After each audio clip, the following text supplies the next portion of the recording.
తిరుగుతున్నా మీరు దీనికోసం? మేము 18 సంవత్సరాలు వెళ్తున్నాం సార్. 18 సంవత్సరాల పాపకి అప్పటి నుంచి తిరుగుతున్నాం. మాకు ఎవరు హెల్ప్ చేయలేదు. 18 సంవత్సరాల నుంచి తిరుగుతూనే ఉన్నాం. కానీ ఈ ప్రభుత్వంలో మేము చాలా మాకు చేస్తారని కూడా మేము అనుకోలేదు. ఎందుకు అట్లా అనుకోకూడదు? అంటే చేయడానికి కదా తిరిగి ప్రభుత్వం తిరిగి అలసిపోయాము. నిన్న అడగంగానే మాకు తెల్లారేసరికి ఇలా 24 గంటల్లో ఇచ్చారంటే చాలా సంతోషంగా ఉంది సార్. ఎందుకు మీకు టీయర్స్ ఎందుకు వస్తున్నాయి? సంతోషంగా ఉన్నందుక? అవునా? ఎన్నిసార్లు తిరిగినందుక? చాలా హ్యాపీగా ఉంది సార్ మాకైతే.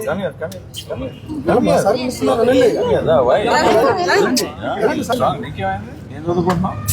చదువుకోలేదు సార్. చదువుకోలేదా? ఈ పాప డిఎంఎల్టీ డిప్లొమా చేసి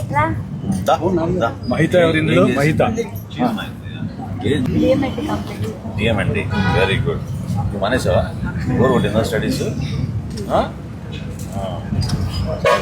ఈ కష్టం కనపడింది నాకు. ఆ విధంగా స్పందించిన తహసీల్దార్ గారు కూడా thank you very much. God bless you. మీకు ఏమున్నా కూడా మీరు అధైర్యపడబాకండి. ఎప్పుడు ప్రభుత్వం అన్నాక మేము చేయాలి పని, చేయకపోతే ఎట్లా? మా అత్తగారు అంటా ఉండేవాళ్ళు మీ ప్రభుత్వంలో ఏదైనా జరిగిద్దని. మేము దృష్టిలో పెట్టుకొని ఇప్పుడు నాకు రాత్రి గుర్తొచ్చింది ఈ ప్రభుత్వంలో జరిగిద్దని మేము నిజంగా నమ్ముతున్నాం సార్. God bless you. తీసుకో.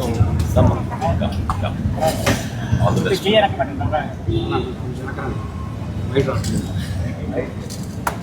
God bless you.